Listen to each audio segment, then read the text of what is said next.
ได้หมูสิเมื่อป้าไปเลยแล้ว เจ็บละบ่สิเมื่อละยังโอ้ขึ้นกำลังเก็บอิ่มละบ่เบาตาเจ้ากะอิ่มแล้วข่อยยังบ่ทันอิ่มเลยปูปลาหน้าน้ำแล้วมีได้บ่ทันบ่ยาวลืมติ๊บเข่าแล้วเผาเมื่อเปล่าแล้วนี่ติ๊บเข่าของไผเนี่ยข่อยเฮ็ดเส้นเพิ่นท่านี่สิคุยเรื่องน้ำมาดานกับสีไทยนาให้น้องนี่แหละพี่น้องเนาะทางทีมงานเพิ่นก็ที่มีการสุนห่วมพี่น้องเนาะว่าสิเก็บเงินคนละ 50,000 เก็บเงินคนละ 50,000ที่เติมน้ำมันสิมาไทยนาให้น้องแต่ว่ามันจะเกิดหรือบ่ยังบ่ฮู้พี่น้องเนาะมีแต่ว่ารอรุ่นนำกันพี่น้องเนาะทางน้ำมาด้านนี่ก็ยังบ่มีบ่บัดนี้ที่เจ้าเฮ็ดอยู่ครัวกินเด้เอาน้ำมาติใส่มาใส่อยู่ห้วยนี้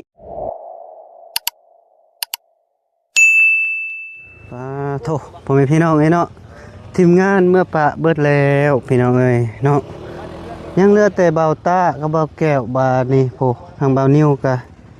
แล่นรถเมื่อแล้วพี่น้องเนาะเอาคนอื่นก็ขอครับทักทายสบายดีและสวัสดีเด้อพ่อแม่พี่น้องเมื่อสุกูสุคนบ่ว่าอยู่ในหรืออยู่ต่างประเทศก็ยินดีต้อนรับเข้าสู่ซองเบาแก้วคือเก่าพี่น้องเนาะ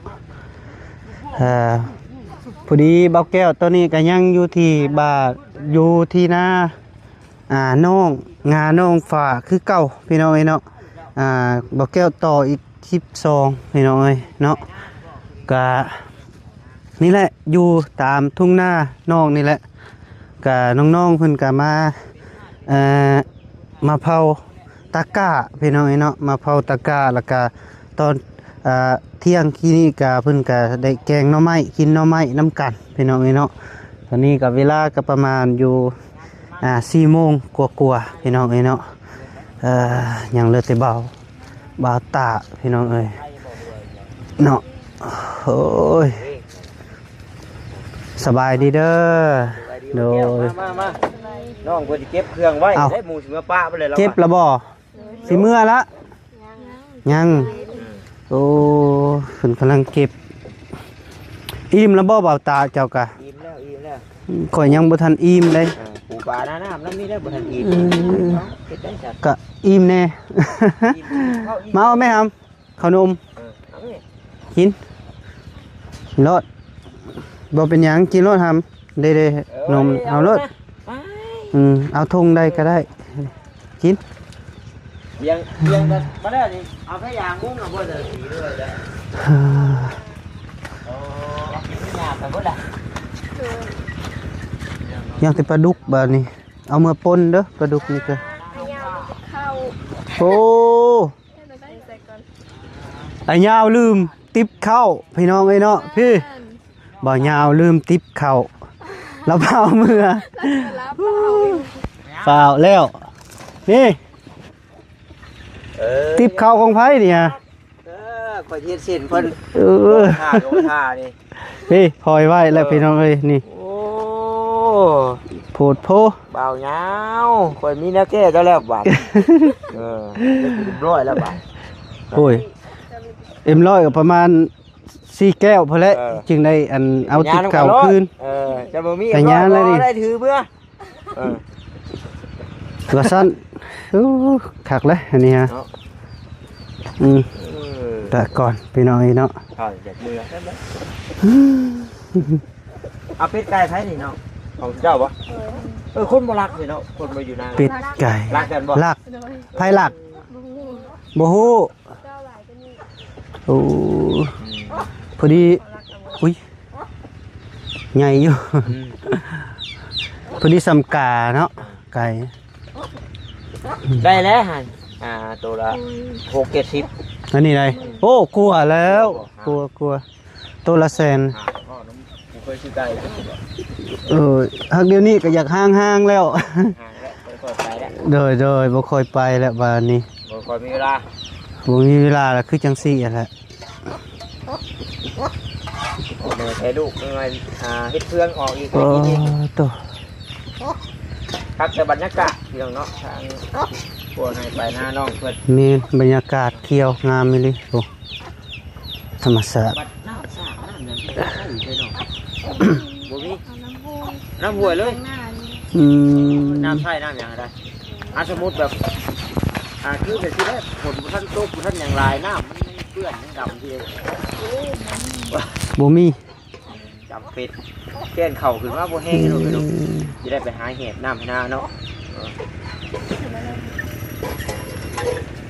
แล้วแต่เจ้าตัวนี้จำเจ้าบ่ว่าอย่างก็อยากเอาไว้ก็เอาไว้แต่สุดท้ายเบิ่งแล้วก็ใช้คำว่าขี้เงินซะเพราะว่าบ่จะว่าโอ้บ่เป็นหยังบ่ได้กินก็เอาไว้ก็กินสิเป็นหยัง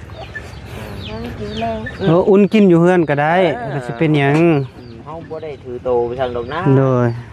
ชาชุบอ้ายของเก่าก็กินบ่เบิดก็กินได้เก่าได้ ติแต่บ่มี น้องบ่สบายดีลุงล่ะจักปีแหละ11 ปี งอกหมูไปหน้าซอยเด้อ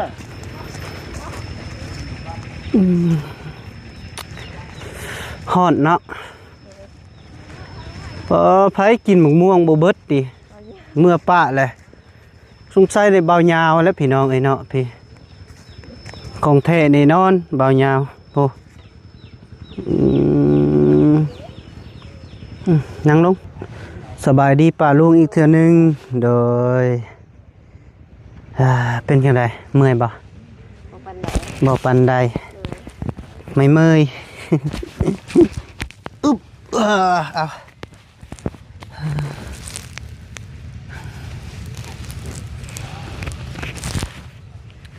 สบายดีเด้อพ่อแม่พี่น้องเมื่อสุขสุขคนพอดีหอบแรงก็มาคุยกับน้องอีกเทื่อนึงพี่น้องเอ้ยเนาะถือว่ากะที่คุยเรื่องน้ำมาดานกับสีไทยนาให้น้องนี่แหละพี่น้องเอ้ยเนาะทางทีมงานเพิ่นก็ที่มีการสุนห่วมพี่น้องเอ้ยเนาะว่าสิเก็บเงินคนละ 50,000เก็บเงินคนละ 50,000ที่เติมน้ำมันสิมาไทยนาให้น้องแต่ว่ามันจะเกิดหรือบ่ยังบ่ฮู้พี่น้องเอ้ยเนาะมีแต่ว่ารอรุ่นนำกันพี่น้องเอ้ยเนาะก็ทางน้ำมาด้านนี่ก็ยังบ่มีบ่บัดนี้ที่เจ้าเฮ็ดอยู่ครัวกินเด้เอาน้ำมาติใส่มาใส่อยู่ห้วยนี้เลยบัดเวลาพ่นอย่างบ่ตกได้ซะมันนี่น้ำมันแห้งเด้มันบ่ค้างมันบ่ค้างวางอีหยังนี่นะจะสิเอามาติใส่บ่มีเลยที่ได้กินบ่นี่ บ่มีล้างถ้วยล้างบวงหรือว่าถือของกินมาแต่เฮือนบ่มากินอยู่พี่เอาแต่เฮือนแล้วก็เอามาล้างบ้านนี่โดยมาแต่เฮือนแล้วมาล้างอยู่บ้าน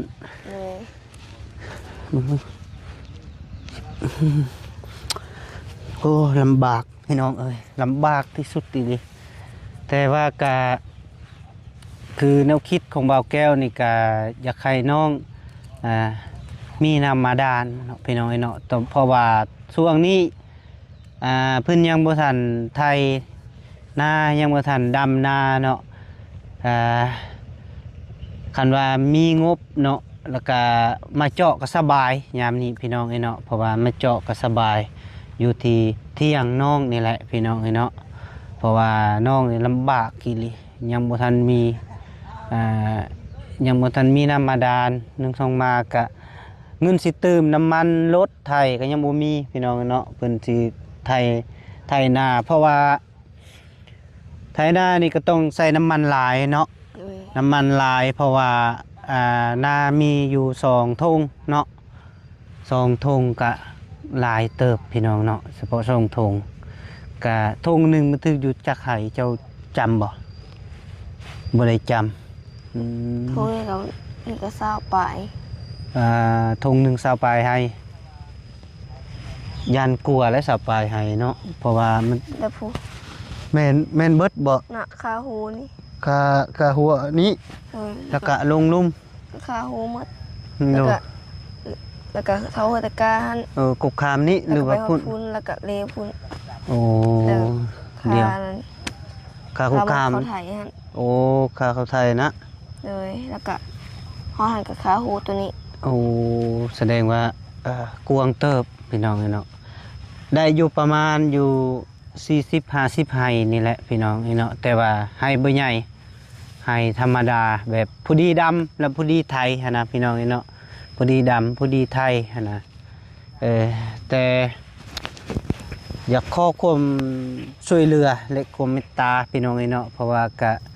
น้องเพิ่นกะบ่มีความสามารถว่าสิไปหาเงินเนาะพี่น้องเนาะกะคือน้องงาเนาะเราเป็นผู้เสาหลักเนาะพี่น้องเสาหลักของครอบครัวถ้าว่าน้องนี่ไปบ่มีไผซอกอยู่ซอกกินให้ครอบครัวพี่น้องเนาะในเมื่อฉะนั้นแล้วก็น้องก็บ่กล้าปะ1-2มาก็พอน้องก็เป็นพิการพี่น้องเนาะคือFC ได้เห็นนั่นแหละเป็นพิการพี่น้องเนาะก็หลายอยู่เฮือนเพิ่นก็เฮือนซ่านก็ยังบ่เป็นปกติหั้นนะพี่น้องเนาะยังบ่สมบูรณ์เวลาฝนตกก็สังกะสีก็แบบหัวหั่นนะพี่น้องเนาะพ่นหัวแล้วก็อยู่อาศัยแบบลำบากพี่น้องเนาะแบบลำบากและเมื่อฉะนั้นแล้วก็ทางเบาแก้วเบาลีที่ว่าไปเห็นแล้วก็ตายต้นพี่น้องเนาะอีต้นสงสารทางครอบครัวเนาะการอยู่การกินก็ลำบากคือมื้อนั้นเนาะก็ที่นำเบาไปเจอพอดีเบาแก้วไปเจอเนาะเวลาเพิ่นกินข้าวเนาะทางป้าเจ้าบอกป้ากับแม่เจ้ากินข้าวพอดีไปเก็บพี่น้องเนาะไปเก็บผักที่ว่าผักคมแล้วมาลวกแล้วก็ตำแจวปลาแดกพี่น้องแล้วก็พากันจำผู้ละใบ2 ใบแล้วก็ผู้ละการเนาะคือป้าของน้องแล้วก็กินกระโตการมันพี่น้องนี่เบาแก้วยังจำอยู่เพิ่นกินกระโตการมันเพิ่นก็ว่าคม1 คม2ว่ามันแข็งเนาะบ่แข็งจังใดพี่น้องเนาะกระโตการผักตุ่มแก่ๆเพิ่นก็ยังตัดกินโอ้เบิ่งแล้วก็ตายตะกะบาปไปเลยเนาะพี่น้องเนาะก็ทางเบาแก้วก็จักสิว่าเนาะก็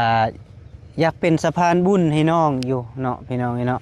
2 คนนี่เบาแก้วอยากเป็นสะพานบุญแท้ๆแต่ว่ายังบ่ทันมีคันว่าเบาแก้วมีเบาแก้วก็จะสิสะพานบุญให้อยู่พี่น้องเนาะแต่เบาแก้วก็บ่มีความสามารถว่าสิซอยน้องได้เพราะว่านี่ก็เป็นเขตที่ว่าอยู่ที่บ้านของเบาแก้วมาอยู่มาอาศัยพี่น้องเนาะอาศัยอยู่ครอบครัวเพราะว่าเบาแก้วมาสร้างครอบครัวอยู่ที่บ้านน้องนี่แหละบ้านน้องนี่แล้วก็ที่ว่าเบาแก้วมาอยู่กับประมาณ5 ปีก็กลัวพี่น้องเนาะแล้วก็เลยทางครอบครัวน้องนี่ก็จะขอความช่วยเหลือจากเบาแก้วหั่นแหละพี่น้องเนาะที่ว่าเบาแก้วเราไอ้ฟังคลิปก่อนพี่น้องเนาะพอดีมาคลิปนี้ก็สิมาเล่าให้ฟังอีกเนาะหน่อยนึงพี่น้องเนาะเป็นจังใดหมูควายงัวบ่มีบ่ เลย บ่มีคือแนวคิดนะบ่าวว่าคันถ้าว่ามีเนาะก็ขายออกจากตัวนึงซะแล้วก็มาใส่จ่ายค่าน้ำมัน1-2มากับเวลาเฮาไถนาแล้วก็ต้องได้สักกัวพี่น้องเนาะอย่าลูกบี้แตกกงแตกมันหลายอย่างเนาะพี่น้องเนาะก็หลายอย่างเลยเสี่ยงที่ว่าลูกบี้ไทยบ่ลูกบี้จานนี่ยังมันก็หลายอย่างพี่น้องเนาะในเมื่อฉะนั้นก็ต้องได้สักกัวเนาะบ่แม่นง่ายการเฮ็ดนานี่กันยากลำบากคือกันมีงัวตัวเดียว โอ้มีงัวตัวเดียวควายตัวเดียวก็ขายแล้วขายแล้ว เลย ขายไปใส่เลนตาพอ โอ้ขายไปใส่เลนตาพ่อ เลย แต่ว่าก็ยังบ่มีผลเนาะเบิดเลยบาดนี้งัวน่ะ โง่เลยตัวเดียว โอ้ยังตัวเดียวไปขายจักโตไปขายเบิด ขาย3-4ตัว 3-4โตยังเหลืองวตัวเดียว เลย เพิ่นก็เอาไว้เลี้ยงพี่น้องเนาะก็บุติเนาะแต่ว่าจริงๆก็มีงัวหลายโตเนาะแต่ว่าในเมื่อพอจะเป็นตาบอดแล้วอยากไปฟอกตาแล้วเล่นตาแล้วเนาะคิดว่ามันสิฟื้นนะมันสิดีคิดว่าได้เห็นหุ่งเนาะพี่น้องเอ้ยเนาะเฮ็ดจะได้ล่ะก็สมมุติว่าเงินสิเติมน้ำมันก็บ่มีเด้ซะสิได้เฮ็ดบ่นาปีนี้ บ่ฮู้ บ่ฮู้ เลย บ่ฮู้แล้วสิได้กู้ได้ยืมนำพี่น้องบ่ก็บ่กล้าบ่หรือเป็นจังได๋ ก็บ่กล้าแหละ บ่กล้าเนาะแล้วก็บ่อยากใส่หนี้เพิ่นเนาะบ่แม่นบ่อยากใส่หนี้เพิ่นพี่น้องเนาะแต่บ่มีโอกาสที่สิไปหาเงินมาใส่เพิ่นเนาะ เลย น้องก็ยังน้อยแน่เพราะว่ายังตั้งโตยังบ่ทันได้ก็แม่นอยู่2คนพี่น้องเนาะก็บ่ได้ฮู้เดี๋ยวนี้น่ะความหาเงินล่ะคุมมายากพี่น้องยากสมมุติว่าไปหาอยู่เวียงเนาะเดือนหนึงหรือว่า2เดือนพี่น้องเนาะได้อยู่4ล้านวันนี้เฮาลงมาจ้างค่ารถก็ล้านหนึงแล้วมาฮอดสวรรค์แม่นบ่แต่เวียงจันทน์มหาสวรรค์นี่ล้านหนึงแล้วพี่น้องวันนี้เอาเงินมาที่ไทยมาใส่วันนี้ยังเรือล้านเดียววันนี้ซื้อกินนี่เด้ซื้อของฝากของต้อนมาให้พ่อแม่อีกเด้นะในเมื่อฉะนั้นก็เบิดเลยพี่น้องเอ้ยเนาะลำบากเจ้ากระไทนาเป็นอยู่บ่ รถมันหนักโพด รถมันหนัก โดย คอยไทยแล้วตดได้บ่ แบบเฮาสิเล่น ปีก โอ้ยบ่แหละก็ค่อยไปและค่อยออมนี่คือขนาดคันบอนมันมีกกไม้หยังมันคุ้งนะครับบ่ไทยบอนที่เจาะอะนะแบบกว้างๆแบบนี้ก็ ถ้าเพิ่นได้มาถ่ายก็สิลองเบิ่ง โดยพอดีตัวนี้น่ะเฮ็ดเป็นให้เดียวบ่ได้บ่นี่ น้ำตาก็เอฟไปให้เดียวแต่พอเป็นคนปานนี่ โอ้เราปานขึ้นอีก โดยตัวเก่ามีน้ำมันลงหมด ลงมาพี่ เลย แบบมันเนินเนาะ เลย ทุกคนแล้วก็ลง เราปานดิ แล้วปานเป็นซองให้บัดนี้เนาะ ตัดไปปีแล้วนี่อีกไก่ ถ้าว่าเป็นถ้าว่าคันมีเงินก็เฮ็ดเป็นไฮเดียวยาวๆแล้วก็ได้พี่น้องคมคักแบบมันเพียงเนินอยู่พี่น้องเอ้ยนี่ลายเนาะ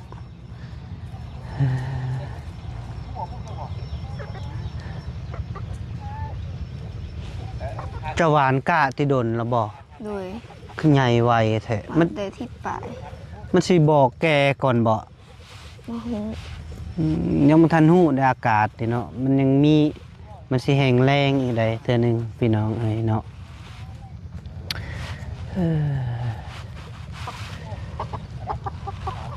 2 มื้อแล้วบ่ได้เข้าบ้านเนาะ เลย หาวนอนเมื่อยก็ น้องเพิ่นเมื่อยพี่น้องเนาะเพราะว่าก็ละทีมงานหลายคนเนาะผู้นี้ก็อยากทายเพิ่นน่ะก็อยากทายพี่น้องนี่เนาะไผก็อยากมีงานนำน้องเพิ่นเนาะเป็นงานคือกันพี่น้องเอ้ยเนาะก็เลยว่า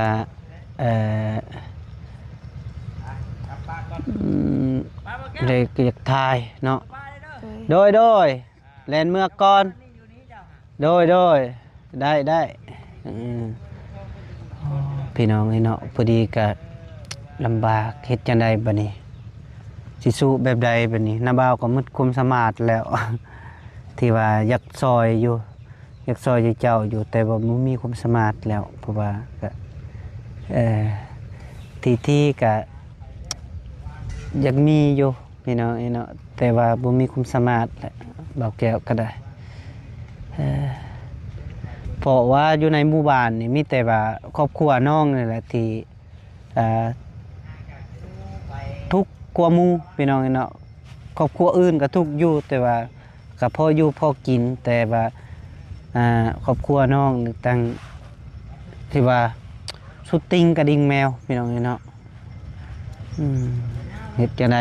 ห้องน้ำก็บ่มีน้ำบาดาลใส่ก็บ่มีอยู่นาก็ได้พี่น้องเนาะมีแต่เฮือนก็บ่สมบูรณ์เจ้ายังมีเงินจักพันเดี๋ยวนี้ นี่ให้อันมาให้มื้อนี้เมื่อคืนนี้ให้แม่100,000 แสนหนึ่ง เลยแล้วตัวเองก็มี100,000แล้วก็ไอ้ ไปวันนี้บ่ โดยไอ้ที่ให้50,000 50เลย คนละ50 เลย คนละ50บัดนี้นาบ่าวสิเบิ่งเงินก่อนจักเหลือเท่าใดเพราะว่าเงินนี่ก็จริงก็บ่แม่นเป็นเงินของเบาแก่เองพี่น้องเนาะที่ว่าเงินที่ผู้ใหญ่เพิ่นพากมาให้นั่นแหละที่ว่า FC ก็ได้ฮู้ดอกพากมาให้แล้วก็เบาแก้วก็เอาไว้ใส่เนาะพี่น้องเนาะเพราะว่าเป็นสะพานบุญที่ว่าคนที่ทุกข์ยากนี่แหละแล้วก็เบาแก้วก็แบ่งปันนะผู้ละ10 20 50แสนปันพี่น้องเนาะแล้วก็เลยปันการใส่ปันการใส่พี่น้องเนาะทางเบาตาเพิ่นก็เมื่อแหละพี่น้องปันการใส่ไปนำกันพี่น้องเนาะต้องได้สู้ๆเด้อมีหยังก็สู้ๆสู้ๆเบิ่งเงินก่อนจักสิมีบ่ยังอยู่พี่น้องเอ้ยยังใบสุดท้ายเลยนี่ใบสุดท้ายสุดที่อยู่กระเป๋าเบาแก้วสุดท้ายแล้วพี่น้องเนาะแต่ว่าก็ให้น้องเพิ่นเอาไว้ซื้อบัตรซื้อเกลือเป็นนัวสบู่อาจจะบ่พอดอกแต่ว่าน้องเพิ่นซื้อบัตรเพื่อไว้เบิ่งซองที่ทีมงานลงนี่แหละเห็นแล้วบ่ซองอ้ายเห็นแล้วเคยเบิ่งอยู่บ่โดยว่าเคยเบิ่งอยู่เข้าไปเบิ่งบ่โอเคเป็นจังได๋ก็อายตัวเองอายตัวเองเป็นหยังคืออายโอ้โหแหละบ่ต้องอายสู้ๆมีหยังก็สู้ๆเมื่อวานนี้เขาหุ้มไฟหุ้มเบิ่งหมู่นะหมู่หุ้มเบิ่งซองไผซองเจ้าซองตอนกูกับปู่ปวดเบิ่ง3,900โอ้เขาเบิ่งลายอยู่มีคนFC สนใจลายอยู่แต่ว่าก็ว่าจังใดเนาะก็นาบ่าวก็ยังมางงอยู่สิรับตาฟันมื้อใดเด้เนาะสิมาฮอดจอดถึงให้น้องเพิ่นพี่น้องเนาะก็เบาแก้วก็อยากสะพานบุญไว้เลยพี่น้องเนาะเอานาบ่าวมีนี่เด้อเอาไว้ใส่โดยขอบใจหลายๆโดยซื้อเผ็ดเป็นนัวก็ได้โดยมียังควายเข้าบ่คอยอายุดีมีแฮงสุขภาพแข็งแรงโดยเริ่มเว้าต่อขอให้สุขภาพแข็งแรงอยู่ดีมีแฮงโดยเบิ่งน้าบ่าวสิฟ้าเว้าเด้อจะเว้าตามเด้อคันสมมุติว่าที่ว่ามีผู้ใหญ่ใจบุญเพิ่นเป็นสะพานบุญเป็นสะพานบุญให้เบิ่งเด้อให้น้องๆเนาะพอดีกะหลายๆทีมงานที่มาถ่ายที่ว่ามีผู้ใหญ่ใจบุญเป็นสะพานบุญให้แล้วก็มาให้เจ้าแล้วก็ต้องขอบคุณเพิ่นเนาะผู้ใหญ่ใจดีแล้วก็ให้เว้าให้ขอบคุณเพิ่นเนาะที่ว่าเพิ่นที่สะพานบุญให้นะเจ้าฟังเด้อก่อนอื่นคันเวลาหลังจากมอบเงินแล้วทางอ้ายเพิ่นว่าขอบคุณทางผู้ใหญ่ใจบุญผู้นี้ผู้นั้นเด้อซื้อผู้นี้ผู้นั้นแล้วก็นามสกุลแล้วก็เจ้าก็จึงอวยพรคนอื่นก็ขออวยพรเด้อทางผู้ใหญ่ใจบุญที่ว่าสะพานบุญมาให้น้อง ตอนนี้ก็มาฮอนมาถึงแล้วเงินจำนวนเท่านี้เท่านั้นให้เจ้าอยู่ดีมีแห้งสุขภาพเข้มแข็งอย่าเจ็บอย่าจนอย่าขาดอย่าซนเจ้าส่งมาร่ำรวยนอนหลับได้เงินหมื่นตื่นขึ้นมาได้เงินล้านเงินแสนเด้อขอให้เจ้าอายุมันคนยืนตลอดปีตลอดไปโดยบายเท่านั้นก็ได้หรือว่าโดยสาธุทนลายให้เจ้าอยู่ดีมีแห้งอายุมันคนยืนตลอดปีตลอดไปสาธุเด้อต้องเวลาเฮาอวยพรเฮาต้องได้นบได้ขาบเพิ่นเพราะว่าเพิ่นเป็นสะพานบุญให้เฮาเพิ่นซอยเรือเด้อเอาลองเว้ามือได้บ่โห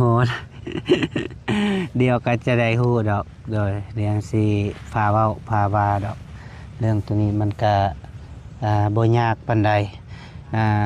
เรื่องคุมุกุคุณนี่ให้มันจำได้1 2 3คำก็ได้เพราะว่าเฮาก็มีการเฮาตอบสนองเพิ่น บ่ได้เรื่องอื่นเฮาก็ตอบสนองเรื่องปากคำเว้าเด้อ เพราะฉะนั้นกับพี่น้องไอ้เนาะคลิปนี้กับเบาแก้วก็สิได้อำลาก่อนเด้อพี่น้องไอ้เด้อแล้วก็ให้น้องสู้ๆเด้อมีหยังก็สู้ทางครอบครัวแล้วก็สู้ๆเบิ่งน้องเบิ่งนุ่งแล้วก็เบิ่งให้หน้าตากาและก็เจ้าเป็นผู้เสาหลักของครอบครัวแล้วก็ให้เจ้าสู้ต่อไปนี่แหละในเมื่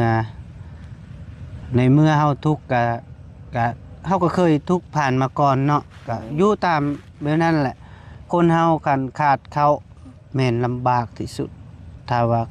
ข้าวก็พออยู่พอกินอยู่ตีเนาะพอกุมกินแล้วก็เพิ่นก็หลายคนอยู่เนาะพี่น้องไอ้เนาะก็เอาหลายใหญ่ทางพี่น้องไอ้เนาะก็คลิปนี้เบาแก้วอำลาก่อนเด้อเอาขออยู่ดีมีแห้งสุขภาพแข็งอย่าเจ็บอย่าจนอย่าขาดอย่าสนส่งมาร่ำรวยFC มือสุขูสุคนอายุมันคนยืนตลอดปีตลอดไปโดยบายเด้อ